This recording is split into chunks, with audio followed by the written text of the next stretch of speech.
नमस्कार दोस्तों, मेरा नाम है कृष्णा और जीके स्टडी पॉइंट में आप सभी का स्वागत करता हूं। जैसा कि आपने थंबनेल देखा कि इतिहास का महत्वपूर्ण 30 प्रश्न को लेकर के आए हैं। इतिहास का मोस्ट इम्पॉर्टेंट 30 प्रश्न लेकर के आए हैं, जो कि हर कम्पिटिटिव एग्जाम की दृष्टि से काफ़ी सिलेक्टेड प्रश्न हैं। तो सभी प्रश्न को जरूर देखिएगा दोस्तों, और कमेंट के माध्यम से बताइएगा कि आपने 30 प्रश्न में कितना प्रश्न का आंसर सही कर पाए हैं। तो चलिए देखते हैं। आज का पहला प्रश्न है दोस्तों, जय हिंद। आज का पहला प्रश्न है दोस्तों, जय हिंद का नारा किसने दिया था? जय हिंद का नारा किसने दिया था दोस्तों? तो जय हिंद का नारा जो दिया था वह सुभाष चंद्र बोस जी दिए थे। सुभाष चंद्र बोस जी जय हिंद का नारा दिए थे। चलिए दोस्तों अगला प्रश्न देखते हैं, और अगला प्रश्न है, जर्मनी का एकीकरण कब हुआ था? जर्मनी का एकीकरण कब हुआ था दोस्तों? तो बिल्कुल जर्मनी का एकीकरण जो हुआ था 1871 ईस्वी को हुआ था। कब हुआ था? 1871 ईस्वी को जर्मनी का एकीकरण हुआ, यानी ऑप्शन नंबर बी हो जाएगा सही जवाब। अगला प्रश्न देखेंगे, और अगला प्रश्न है, इनकलाब जिंदाबाद का नारा किसने दिया था?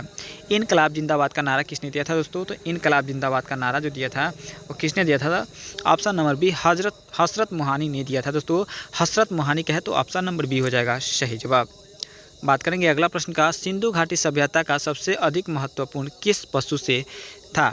सिंधु घाटी सभ्यता में सबसे अधिक महत्व जो था वह किस पशु का था दोस्तों? तो बिल्कुल सही जवाब हो जाएगा बैल का था। किसका था दोस्तों? बैल का था सबसे महत्व, यानी ऑप्शन बी हो जाएगा सही जवाब। अगला प्रश्न देखेंगे, और अगला प्रश्न है दोस्तों, आज़ाद हिंद फौज का गठन कहाँ पे हुआ था? आज़ाद हिंद फौज का गठन कहाँ पे हुआ था दोस्तों? मोस्ट इंपॉर्टेंट प्रश्न है। तो बिल्कुल सिंगापुर में हुआ था दोस्तों, याद रखिएगा सिंगापुर, ऑप्शन नंबर बी हो जाएगा सही जवाब।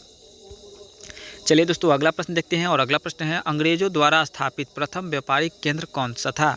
अंग्रेजों द्वारा स्थापित प्रथम व्यापारिक केंद्र जो था वो कौन था दोस्तों? कहाँ पे था बताइएगा दोस्तों। तो बिल्कुल सही जवाब जो हो जाएगा आपका सूरत में था। कहाँ पे था दोस्तों? सूरत में था, यानी ऑप्शन नंबर बी हो जाएगा सही जवाब। बात करेंगे अगला प्रश्न 7 नंबर, गुरु नानक का जन्म स्थान कौन सा था? गुरु नानक का जन्म स्थान कौन सा था दोस्तों? तो बिल्कुल गुरु नानक का जन्म स्थान जो था तलवंडी था। कौन था दोस्तों? तलवंडी था। तलवंडी ऑप्शन नंबर डी हो जाएगा इस प्रश्न के लिए बिल्कुल करेक्ट आंसर। चलिए दोस्तों अगला प्रश्न देखते हैं। अगला प्रश्न है दोस्तों, बुनियादी शिक्षा का विचार सबसे पहले किसने प्रस्तुत किया था? बुनियादी शिक्षा का विचार जो है सबसे पहले किसने प्रस्तुत किया दोस्तों? तो बिल्कुल महात्मा गांधी जी किए थे। बुनियादी शिक्षा का विचार का प्रस्तुत जो है वह महात्मा गांधी जी किए थे। याद रखिएगा ऑप्शन नंबर सी हो जाएगा सही जवाब। बात करेंगे अगला प्रश्न का, और अगला प्रश्न है, भारत का कोकिला किसे कहा जाता है? भारत का कोकिला किसे कहा जाता है दोस्तों? तो भारत का कोकिला जो कहा जाता है वह सरोजिनी नायडू को कहता है दोस्तों। याद रखिएगा Sarojini Naidu, option number B हो जाएगा सही जवाब। अगला प्रश्न है, अमर राष्ट्रीय गीत वंदे मातरम की रचयिता कौन था? अमर राष्ट्रीय गीत वंदे मातरम के रचयिता कौन है दोस्तों? तो बिल्कुल बंकिम चंद्र चट्टोपाध्याय हैं। कौन? बंकिम चंद्र चट्टोपाध्याय, यानी ऑप्शन नंबर सी हो जाएगा सही जवाब। चलिए दोस्तों अगला प्रश्न देखते हैं, और अगला प्रश्न है, सारे जहां से अच्छा राष्ट्रभक्ति गीत का निम्नलिखित में से किसने लिखा था? सारे जहां से अच्छा हिंदुस्तान हमारा राष्ट्रभक्ति जो गीत है वो किसने लिखा था दोस्तों? तो बिल्कुल उसका लेखक जो है आपका मोहम्मद इकबाल साहब है। कौन है दोस्तों? मोहम्मद इकबाल साहब है, यानी ऑप्शन नंबर ए हो जाएगा सही जवाब। चलिए दोस्तों अगला प्रश्न देखते हैं, और अगला प्रश्न है, सन 1857 में निम्नलिखित नेताओं में से किसने सबसे पहले अपना बलिदान दिया था? सन 1857 में सबसे पहले अपना बलिदान किसने दिया था दोस्तों? तो बिल्कुल मंगल पांडे दिए थे। कौन दिए थे दोस्तों? Mangal Pandey, option number D हो जाएगा इस प्रश्न के लिए बिल्कुल सही जवाब। अगला प्रश्न 13 नंबर देखते हैं दोस्तों, भारतीय सिविल सेवा में चुने गए पहले भारतीय कौन थे? भारतीय सिविल सेना में चुने गए पहले भारतीय कौन थे दोस्तों? तो बिल्कुल पहले भारतीय जो थे वो आपका सत्येंद्र नाथ टैगोर थे। कौन थे दोस्तों? Satyendra Nath Tagore, option number A हो जाएगा सही जवाब। 14 नंबर प्रश्न देखते हैं, रॉलेट एक्ट 1919 किसके शासनकाल में लागू किया गया था? रॉलेट एक्ट 1919 जो है वो किसके शासनकाल में किया गया था दोस्तों? तो लॉर्ड चेम्सफोर्ड के शासनकाल में किया गया था। किसके? लॉर्ड चेम्सफोर्ड के शासनकाल में रॉलेट एक्ट 1919 को लागू किया गया था। अगला प्रश्न है दोस्तों 15 नंबर, 1911 तक बिहार निम्नलिखित में से किसके अंतर्गत था? 1911 तक बिहार जो था वो किसके अंतर्गत था दोस्तों? तो बंगाल के अंतर्गत था, और 1912 में बंगाल और बिहार का विभाजन होता है। चलिए दोस्तों अगला प्रश्न देखते हैं और अगला प्रश्न है बाल विवाह की प्रथा आरंभ हुई थी। बाल विवाह की प्रथा जो है वो किस काल में आरंभ हुई थी दोस्तों? तो बिल्कुल सही जवाब जो हो जाएगा गुप्त काल में आरंभ हुआ था। कब हुआ था दोस्तों? गुप्त काल में बाल विवाह की प्रथा आरंभ हुआ था। दोस्तों 17 नंबर प्रश्न देखेंगे। 17 नंबर है सोने के सर्वाधिक सिक्के किस काल में जारी किए गए थे? सोने के सिक्के जो है वो सर्वाधिक किस काल में जारी किए गए थे दोस्तों? बताइएगा सही जवाब क्या हो जाएगा। तो बिल्कुल सही जवाब जो हो जाएगा दोस्तों गुप्त काल में सोने के सर्वाधिक सिक्के को जारी किया गया था। दोस्तों यदि वीडियो अच्छा लग रहा हो तो वीडियो को लाइक कर दीजिएगा। चैनल पर पहली बार है तो सब्सक्राइब करके अपने दोस्तों में ज़्यादा से ज़्यादा शेयर जरूर कर दीजिएगा। चलिए दोस्तों अगला प्रश्न देखते हैं। 18 नंबर श्रीनगर की स्थापना किस मौर्य शासक ने की थी? श्रीनगर की स्थापना किस मौर्य शासक ने की थी दोस्तों? तो बिल्कुल श्रीनगर की स्थापना जो किए थे वह अशोक ने किया था। किसका? अशोक ने किया था श्रीनगर की स्थापना, यानी ऑप्शन नंबर सी हो जाएगा सही जवाब। चलिए दोस्तों अगला प्रश्न देखेंगे। अगला प्रश्न है विक्रमशिला शिक्षा केंद्र के संस्थापक का नाम है।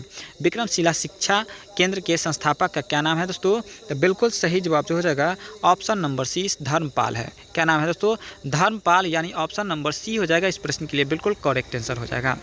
अगला प्रश्न देखेंगे और अगला प्रश्न है भारत में मुस्लिम राज का संस्थापक माना जाता है। भारत में मुस्लिम राज का संस्थापक माना जाता है, किसको माना जाता है दोस्तों? तो बिल्कुल मोहम्मद गौरी को माना जाता है। Mohammad Ghori option number C हो जाएगा सही जवाब।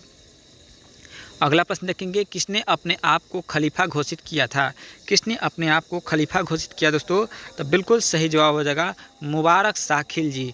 मुबारक शाह खिलजी जो है अपने आप को खलीफा नाम से उपाधि लिया था। चलिए दोस्तों अगला प्रश्न देखते हैं और अगला प्रश्न है अलाई दरवाज़ा का निर्माण किस सुल्तान ने करवाया था? अलाई दरवाज़ा का निर्माण जो करवाया था वो किसने करवाया था दोस्तों? तो बिल्कुल अलाउद्दीन खिलजी ने अलाई दरवाज़ा का निर्माण करवाया था। चलिए दोस्तों अगला प्रश्न देखेंगे और अगला प्रश्न है संत कबीर का जन्म कहाँ पे हुआ था?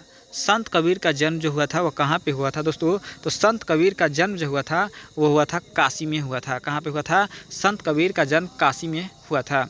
अगला प्रश्न देखेंगे और अगला प्रश्न है किस भारतीय आंदोलन का शीर्ष गीत बना वंदे मातरम है? किस भारतीय आंदोलन का शीर्ष गीत बना वंदे मातरम? तो बिल्कुल सही जवाब हो जाएगा आपका स्वदेशी आंदोलन का शीर्ष बना था। कौन से आंदोलन का? स्वदेशी आंदोलन का, यानी ऑप्शन नंबर ए हो जाएगा सही जवाब। चलिए दोस्तों अगला प्रश्न देखेंगे 25 नंबर सिंधु सभ्यता का पतन नगर कौन सा था? सिंधु सभ्यता का पतन नगर जो था वो कौन था दोस्तों? तो बिल्कुल लोथल था। कौन था दोस्तों? लोथल था सिंधु घाटी का पतन नगर। चलिए दोस्तों अगला प्रश्न देखेंगे पानीपत का प्रथम युद्ध कब हुआ था?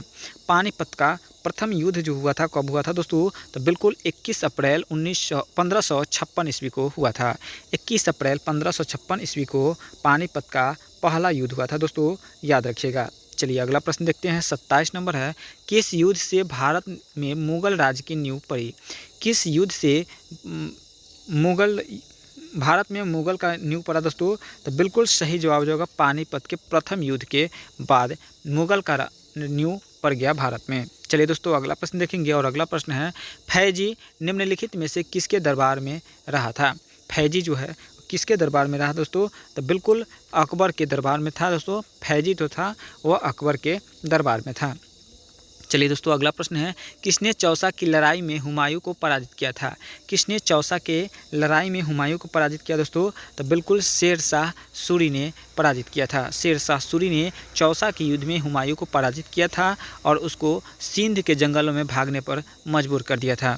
चलिए दोस्तों अगला प्रश्न देखेंगे और अगला प्रश्न है दोस्तों साइमन कमीशन भारत आगमन किस वर्ष हुआ? साइमन कमीशन का भारत आगमन जो हुआ किस वर्ष हुआ दोस्तों? तो बिल्कुल 1928 ईस्वी को हुआ था। कब हुआ था दोस्तों?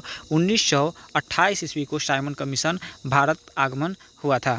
तो इस वीडियो में हमने देखा टोटल 30 प्रश्न और 30 प्रश्न में आपने कितना प्रश्न को सही कर पाया आप कमेंट के माध्यम से ज़रूर बताइएगा। यदि वीडियो हेल्पफुल लगा हो तो वीडियो को लाइक कर दीजिएगा। चैनल पर पहली बार है तो सब्सक्राइब करके अपने दोस्तों में शेयर कर दीजिएगा और मिलेंगे अगले नेक्स्ट वीडियो में नेक्स्ट प्रश्न को लेकर। आज के लिए इतना ही। जय हिंद, जय भारत।